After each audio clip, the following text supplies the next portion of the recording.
Welcome back to Pilgrims Digress. I'm your pilgrim, American by birth, Southerner by blood, New Englander by choice. Thanks for tuning in.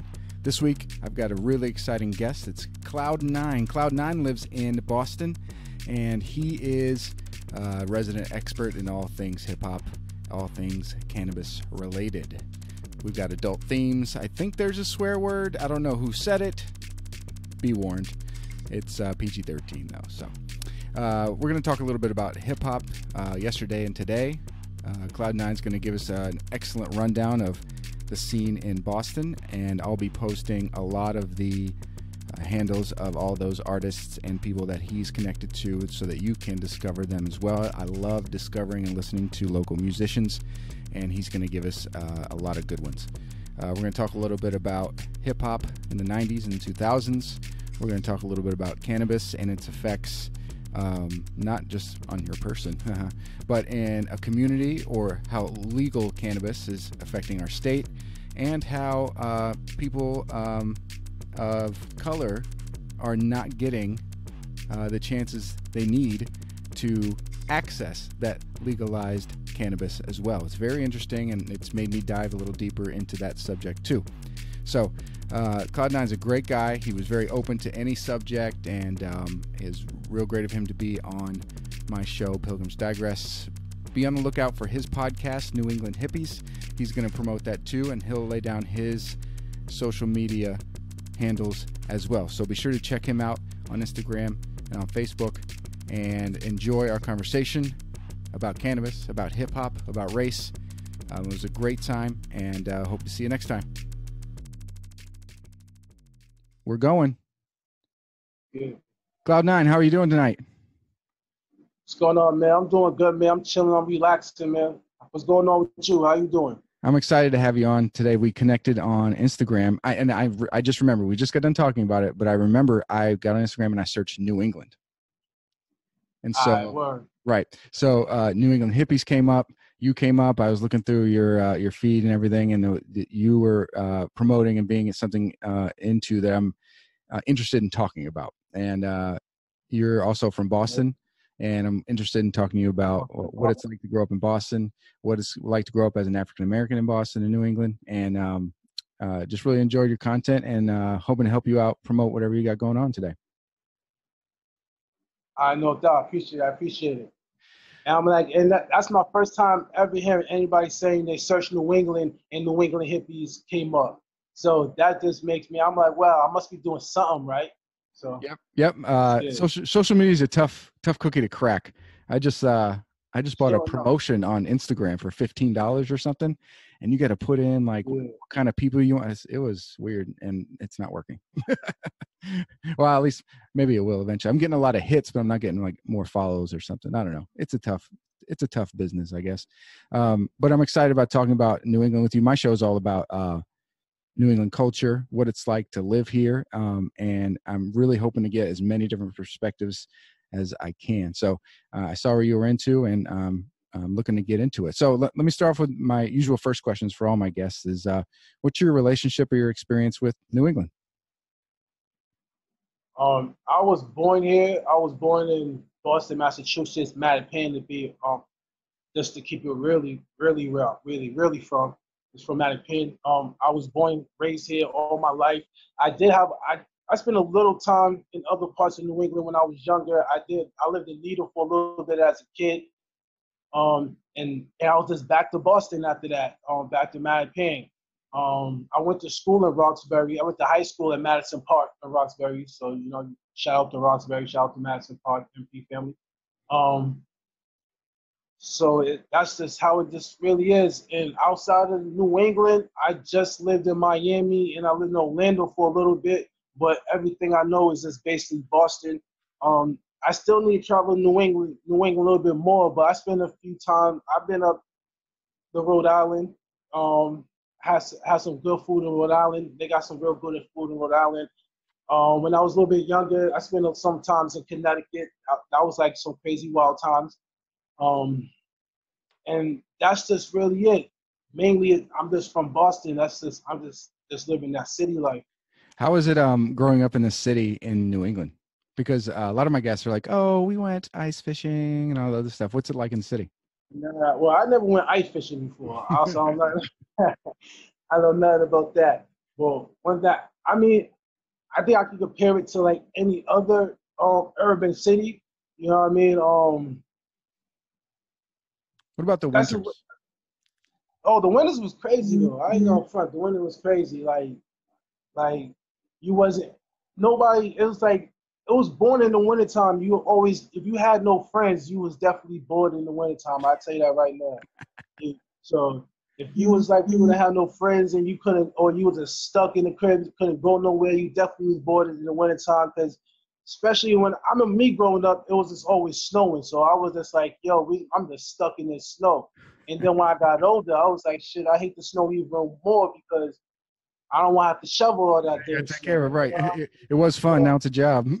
yeah, now it's a job. So it's like it's different stages of why you hate the snow. So, That's it, man. so That's the life yeah, at that. Oh but man. I ain't gonna front. I wouldn't trade it for nothing though. I love New England. It's the only thing that I know. I never see myself leaving. Never. I don't know about. I'll probably move out of the city, but I never see myself leaving New England in just general. I love New England. I like that. I like that. So, uh, some of the things that there's two or three major things I want to talk about, but one of the things you're promoting on New England Hippies or with New England Hippies is cannabis. What's your Definitely, experience with that, definitely. and how do you see that as something maybe good for our society? I mean, cannabis is. I think cannabis is good because it's like you rather have a whole bunch of hippies walking around than a whole bunch of drunks walking around. You don't want everybody just like chill. I'd rather chill with somebody who's like really smoked and really chill out than chill with somebody who's always drunk and angry and trying to break my windows or something. I'm like, damn, like. So I think it's good for the state.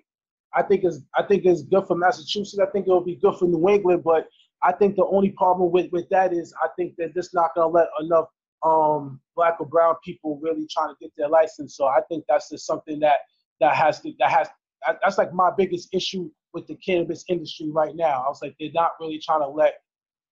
really not trying to let us not trying to let people of color in. So like Talking about that kind of makes me upset. license to sell.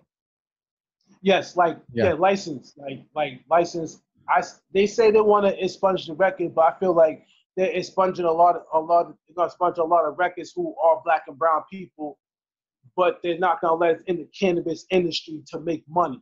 They just okay, yo, cool, yeah, we locked you up for this, and this, and that. We're gonna take it off your record, but you can't make none of this money that we want to have, that we gonna have. You don't want us in it. So Uh, I just feel like that's like a big issue that's the one of the issues that I fight for in with cannabis. um, So what are the roadblocks to getting a license? I know like the legal limit is 6 plants, and you can't sell it at all on but privately. What's the? uh, I don't even know the steps to be get licensed and sell. Is it like a money thing or what? and that's the thing. It's a money thing. Like they're killing you with license fees and all that stuff like that.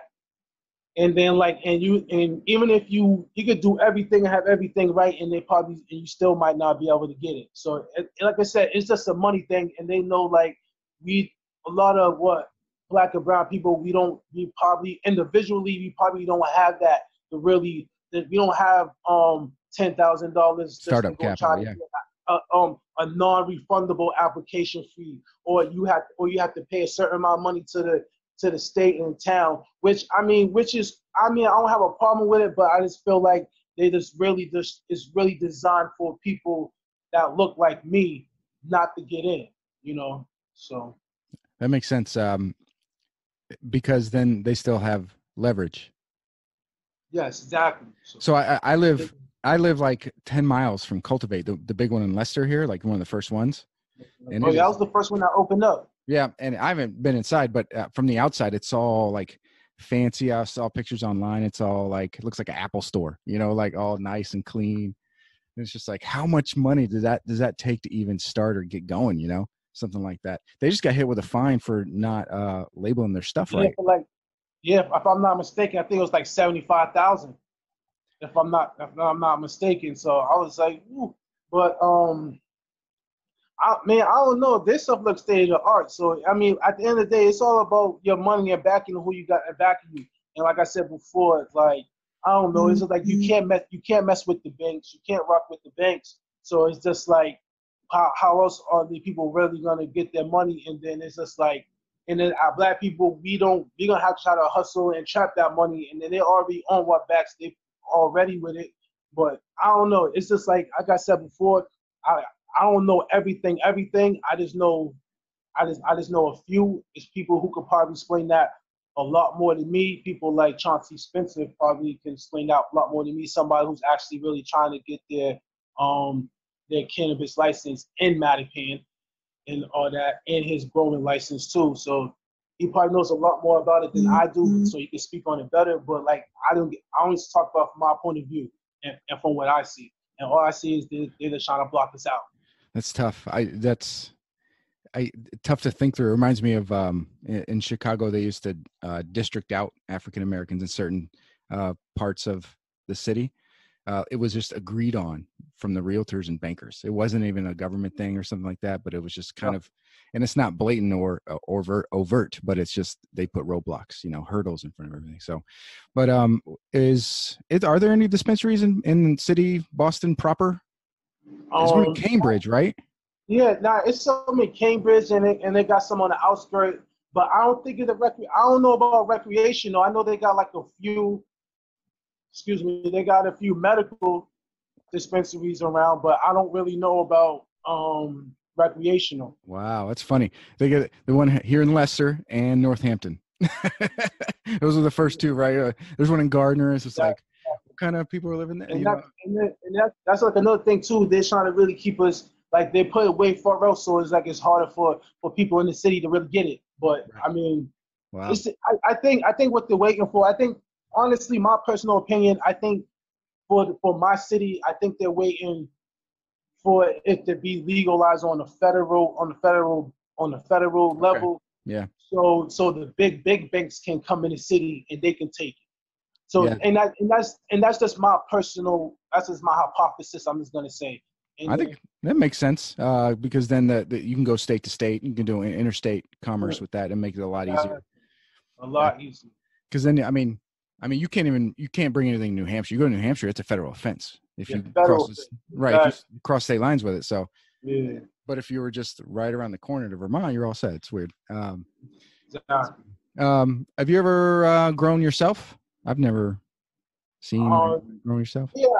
Yeah, I try to grow a little bit. I'm pretty decent grower myself. I'm not gonna say I'm the best. I'm still working at it. So you know what I mean. I'm trying to grow my legal limit. I'm saying, you know what I mean. Yep. What's your position on indica versus sativa? How do you say it? Sativa? No way. See, I can't say that word neither. So I just be like, I smoke the S word. I say that. So me personally, I like, it depends. I like a hybrid. I love the hybrids. I'm more of a hybrid guy because like I love Blue Dream. But if I just have to pick between the two, it's hard because like I love my indica. I love some really good kush, but I'm a haze guy, so I always gotta go with the S word just because I just love me some haze. Like that's my favorite. That's my favorite strain of cannabis. Anything with haze in it, I'm rocking with.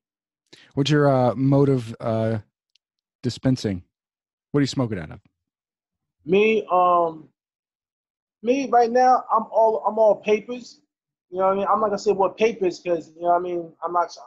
I need an endorsement or something for that. I need a sponsor for me to tell you what I be smoking out of. But I like papers. I still do blunts once in a while. I only do blunts when I go to South Carolina. This is weird. That's the only time I smoke blunts. I don't smoke blunts nowhere else. Only smoke blunts when I'm in South Carolina. So, but that's just me. I love my papers. I feel like it's a cleaner high for me. So I love my papers and my raw cones. Every once in a while, I rock with a Fonto, but mainly a paper guy. Okay. I got a question for you. I teach a class called The Law, and we always go over through this this hypothetical situation that I have for a lesson. This house was growing everywhere in their house, right? This is 10 years before, and it's about the Fourth Amendment. The Fourth Amendment is no unreasonable search and seizure, right? Your rights to privacy. And so the debate with the kids love it, right? Because it's about cannabis, and the argument is the cops had the right to go into this house because they used heat seeking cameras to find the lights they were using to grow with. Nah, to me that's cheating. They gotta relax. That's cheating. And the kids are usually split on it, right? Some kids are like, "Oh, it's fine," but the only, like, they never proved that there was cannabis in there. They proved that the lights were in there to grow the cannabis. Exactly. Yeah, and so they have to read all these documents about this jury in this court case. It's interesting. I just want to get your take on that. Nah, that's dope. I mean, I say they cheating. And then I'll be like, no, because I feel like I'm always going to say no, regardless when you ask me to search the house. I'm always going to say no. Right. I was like, but you only see the lights. You know what I mean? I could be growing fruits and vegetables down there. You don't even know. So that's true, right? And so that's I think the case went like to a bunch of courts all the way up to the state appeals or something. All right, man. I'm gonna get into some hip hop talk. I know you're into it. I want to see. Get some comparisons about what I like and what you like. But first off, what got you into hip hop? How long have you been listening? What got me into hip hop? I mean, honestly, it was my brother. He just had he's like 6 years older than me, so like I hear things that he's listening to, and he wouldn't let me listen to. He wouldn't let me listen to like his CDs or nothing like that. He used to beat me up for listening to him. So I was just like. So like one day I just stole Biggie's. If I'm not mistaken, it was Ready to Die, and that just changed my life. You know what I mean?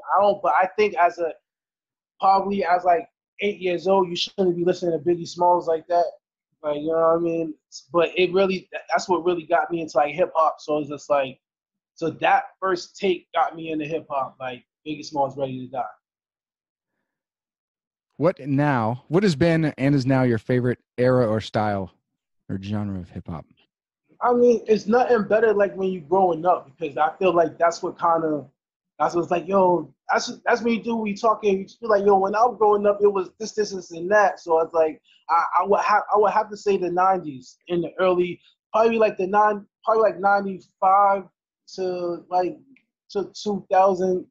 Maybe from when I was like in high school, 2006, 2007, that was probably like a real lit time, that 10 years right there, because it's like I still got like Big.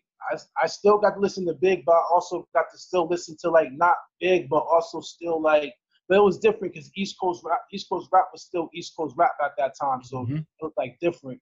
So I'll probably say like the late 90s, early 2000s. What was the group I got? My first experience with Biggie Smalls, I was 13, and it was he had that group. What was their names? Junior Mafia.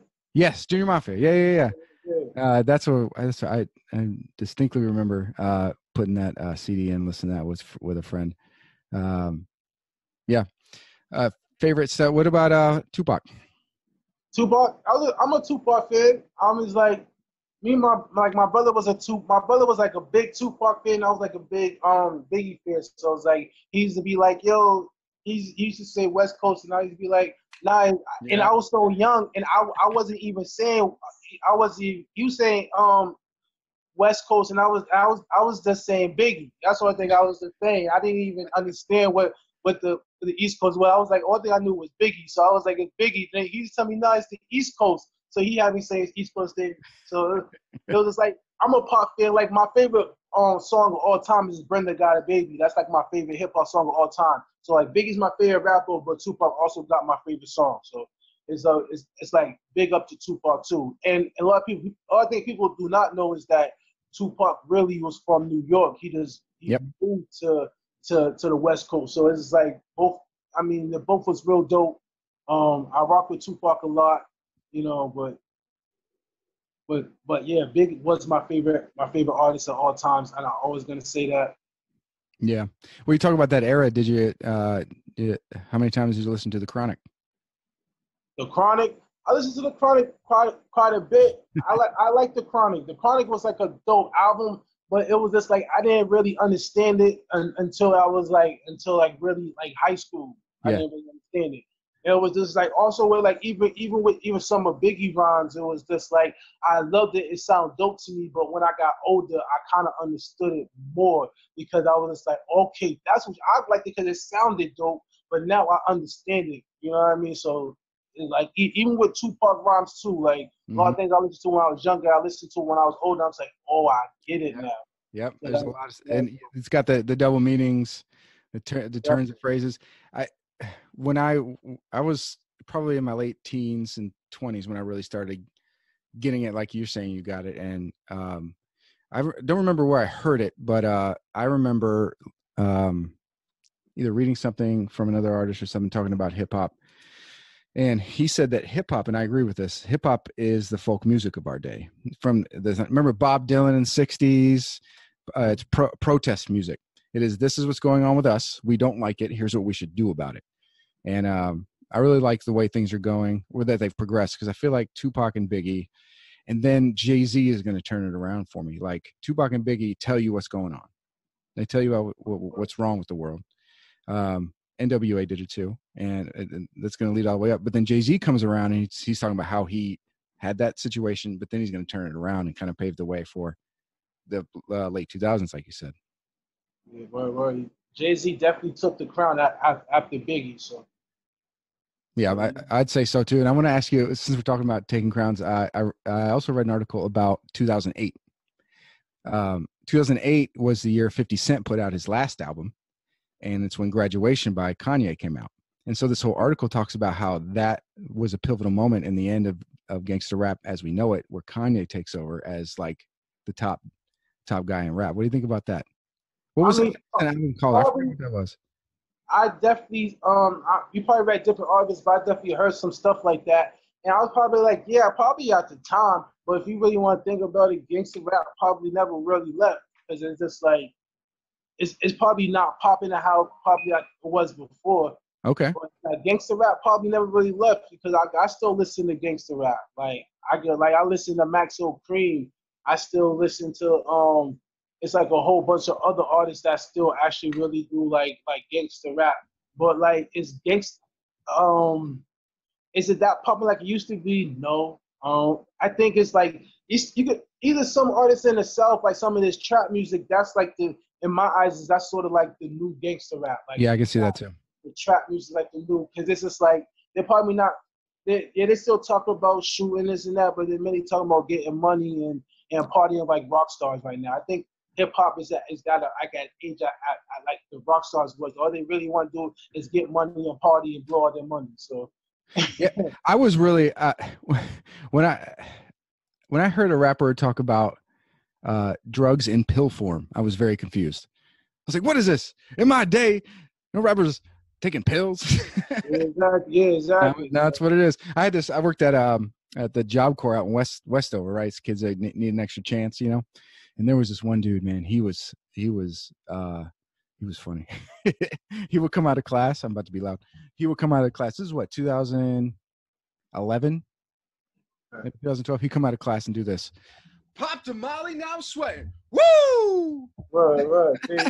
from all gold, everything. That's why I'm trying to figure out what is that? What is so weird? But he like took that and made it into it, and that's where I've kind of figured out. I was like, rappers are about pills now. Okay. Yeah, it's the new style now. Yep. Let's see. We talked a little bit about East Coast, West Coast. What do you think? And you mentioned trap music in the South. Are you listening to any Chicago music? Like I got into Chicago music with Talib Kweli and Common way back when. Yeah. That was like, to me, I like sometimes I forget that they're from Chicago. That was Chicago rap because like what you hear Chicago rap now, and I'm a Common fan. I feel like he's probably like one of the rappers who probably just don't really get that much respect as a lyricist, and he's crazy dope. But yeah, I do listen to a lot of Chicago music. Not a lot, but I do listen to a few. I like G Herbo. I listen to Lil Durk. and big shout out to Lil Durk. He actually was like my first ever interview that I ever had in my whole entire life. And so like I give shout out to Lil Durk all the time. It was like super duper last minute. I had like 3 hours prepared, and I went there and I kind of killed it a little. Do I feel like I killed it? I don't know what everybody else think. That's all that matters to me. But so like I listen to Lil Durk. I like King Louis. I listen to like a whole. I like Montana 300. I listen to like a lot of Chicago rap. Like I respect Chicago rap. They go through a lot of stuff in that city, so it's like I'm always happy to see somebody make it out. Yeah, well said. Hey, let's talk about hip hop in Boston, New England. Tell me about that and your experience with that. I mean, I feel like right now hip hop in Boston. Well, you said Boston or New England?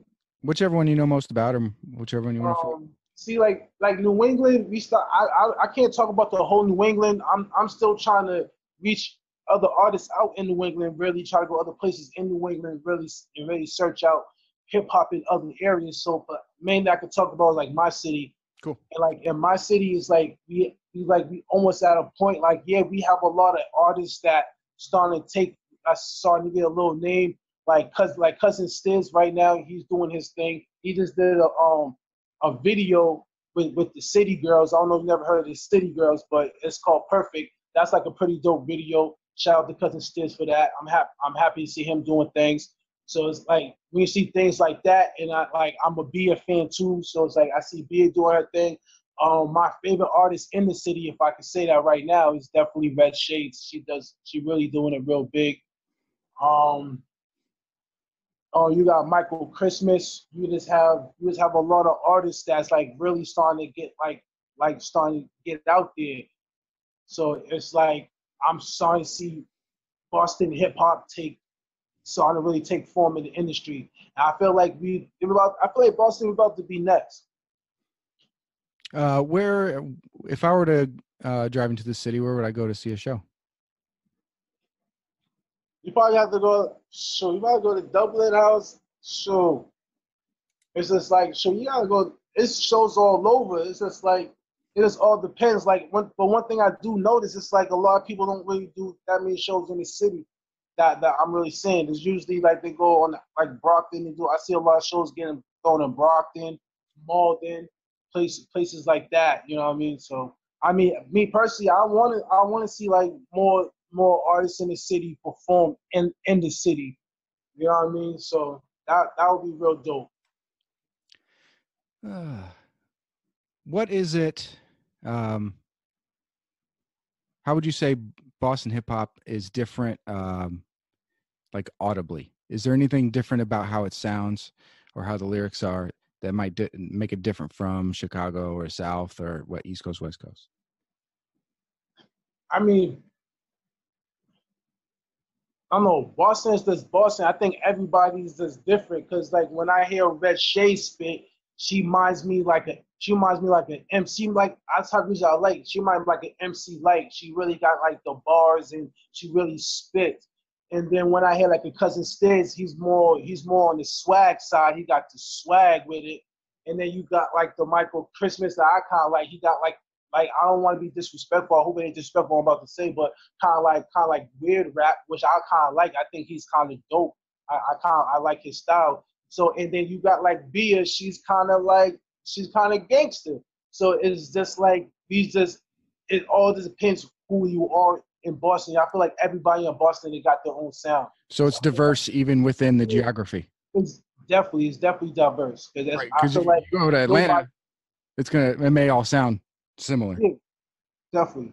Okay, that makes sense. So your favorites up here are different from each other for sure. Yeah, definitely. Cause I like different music. I also don't like you know what I mean. I just don't like gangster rap. Sometimes I like conscious rap. Sometimes I might want to hear something that's gonna uplift me. I can party to, and then and sometimes I even got the R&B like Trevor Holmes. He's like my favorite R&B artist right now in the city. He does it real big.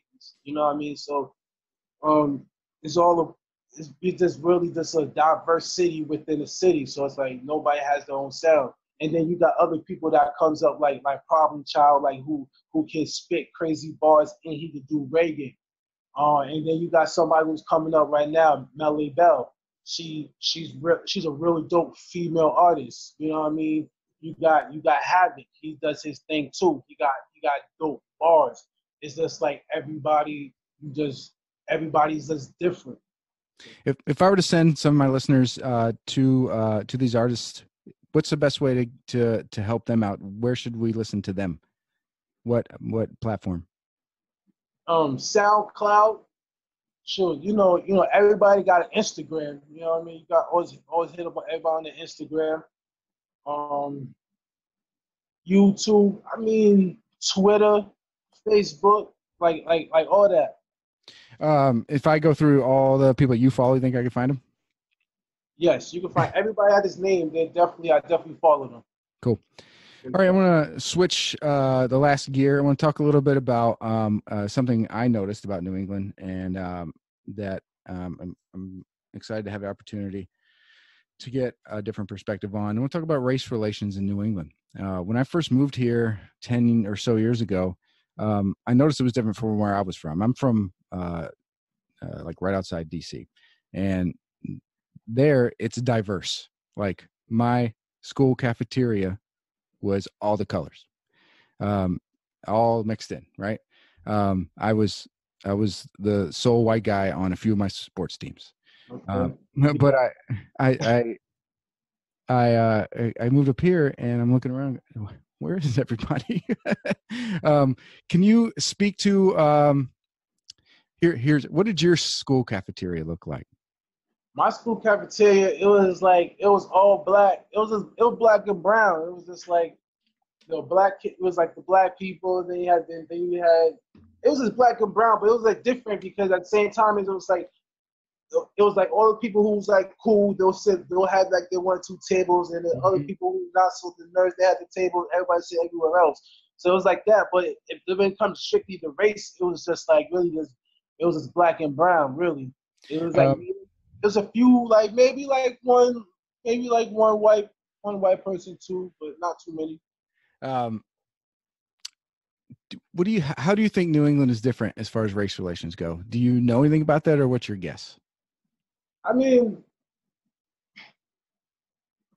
I don't know, because it's like, I don't know. I just feel like a lot of people, they're mainly in the closet with it. They're not like out front with it. So it's like you might not you might be cool with a friend who's somewhat racist, but for some weird reason y'all cool. So at the end of the day, you really don't know. Like me personally, I used to live in Needham as a kid, and at one point I was like the only black kid or one of the only 1, 2, 3 black kids in the school at a young age. So it was just like I kind of been on both sides. Sure. But it's just like, and like me personally, I have white friends. Like I said, I grew up in Needham. I'm cool with white friends. I'm still cool with certain white friends. So it's like, but it's just don't see it like it's just like. And then when you hear about it, it's kind of weird. Like the time where I heard something of like a racial comment, and I wasn't surprised, but I was like, oh damn, it'd be like that. It was a Bruins game, and I guess they lost in the playoffs. And the dude who scored the goal, he was a black guy, and I guess when he's gone, they was calling him all type of racial slurs, and I'd be like, oh shoot, and I was like, you never know, that could, you know what I mean? So it's like, yeah, it's definitely racist, but it's just like, are you really gonna see it? No, you might hear about it on Facebook, but it actually really might not hit your face. Might not actually really hit your face like that, like how other people really, like me personally, no white person never came to me and called me out and act crazy to me. So yeah, I wonder what would happen if that happened at a Atlanta game, right? The hockey player scores a goal, or in Carolina, yeah, I don't know, but I don't know, it all depends, because like a lot of black people, we don't watch hockey. That's like really the most whitest sport right now that you could think about is hockey. So it's just like, so they probably were super mad that that a black guy actually took us the Bruins too. They took the Bruins out. Oh hell no! it came out of the real quick. So shout out to my guys over at Seltzer Time Official. They're a podcast out of Worcester. They had a hockey player on that played for Worcester. He's a black guy, and he was talking a little bit about that and how he was apparently really good. He was a big dude. He was really into it, and he was talking about. He said, "All my friends were playing football, and my dad made me lug my big old hockey bag to practice and everything." It was a good episode. Check it out if you can, listeners. Yeah, that's kind of the thing I wanted to talk about. Just seeing what your experience was and what your view was on that. I did my second episode. I did with a roommate of mine. He's from Detroit and he's black, and we were living in Central Mass. We were both single at the time, and we were roommates. And he came back one time from his run, and he pulls his earbuds out and he goes, "I think I just got pulled over." I was like, "What do you mean? You went for a jog? You got pulled over?" "Yeah, I think I just got pulled over for being black," he said. And I said, "What are you talking about?" He said, he was just jogging. Somebody called the police. I was like, "Dude, definitely. That definitely happened to me. That happens too. Like when it comes to the police is different from regular from regular people. They're definitely different from regular people. It's just like even with me, it's just like I've been like even with me, like I just be chilling. Sometimes a cop just come through and they just automatically just grab me up and just throw me against. I'm like, yo, why are you grabbing me for? So it's just like I don't know. It's maybe because I'm 6'3" and black too. That probably something had to do with it too. Well, let me tell you my story. I got pulled over because my registration was overdue. That's towable and finable, right? It's like $500,000, something like that. And the dude looks at me and goes, "You got your cell phone on you?"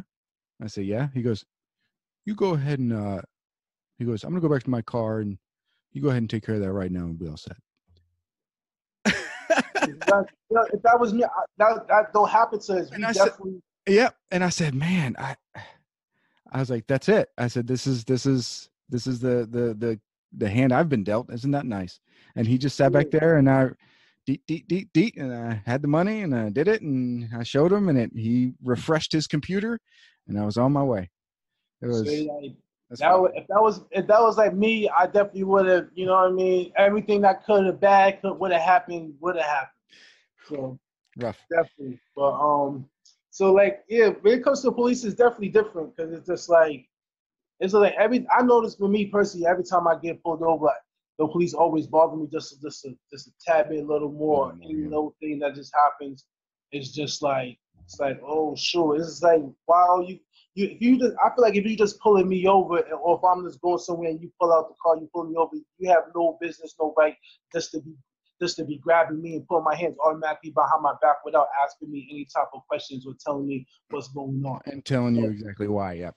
Yeah, so it's just like that happens. That's just me personally speaking, and best believe you do not want to be in the car 4 deep when the cops pull you over. That's the most nervous thing ever in the world as a black man. You like I said, if you was trying to tell you, we should have left you at home. You never would have been pulled over. There's too many of us in the car right now. That's rough. That sucks. Oh man. Hey, let's talk about what you got going on with New England Hippies, Cl0ud9. What do you got coming up? What do you want to promote? Yeah, New England Hippies, the first season. We still working on the first season. It's just like first episode's coming out within like 2 or 3 weeks. Bear with me. We're just doing it real big. Definitely we got some like I said, I just did an event on July 6th. Shout out to Buck 50. Shout out to Strike. You know what I mean? That was a real big event. Shout out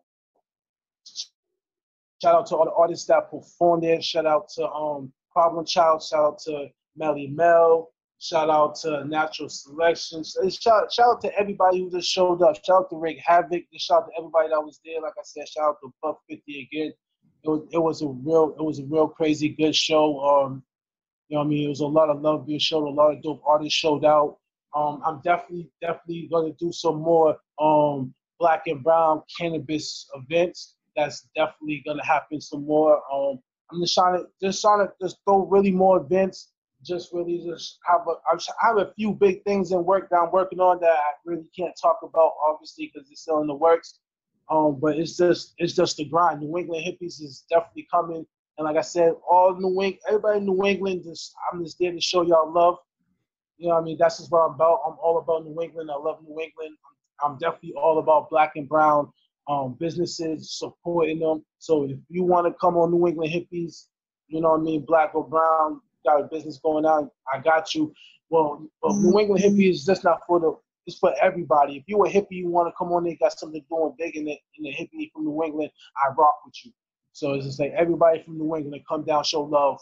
I don't care I don't listen to country music, but even if you're a country music, if you're a hippie, I'll still show you love. It's the Old Town Road, man. Come on. Yeah. Billy Ray Cyrus, 17 weeks, number one.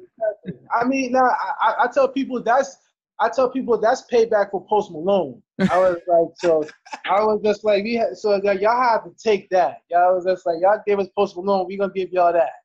So it's like that's what that was. But it's like, I like that. But like if we wanted to keep up, where would we keep up with New England Hippies? Yeah, hit me up on my Instagram, man. New England Hippies. You can hit me up on my personal Instagram, Cloud9617. You know what I mean? You can hit up my Facebook page, man. New England Hippie Podcast. I'm just out there, man. Just hit me up, man. Anything like I said, and that's for everybody, man. That's just what I do. Oh yeah, my YouTube too, man. New England Hippies. Check out my YouTube channel too, man. It's like a lot of content's gonna be coming on there soon. Like I said, within a week or two. So just trying to do real big. Season 1's coming. New England Hippies is gonna be a good season. It's gonna be a lit season. It's just gonna be a whole lot of fun. That's great. I'll be sure to promote it on my later episodes as well.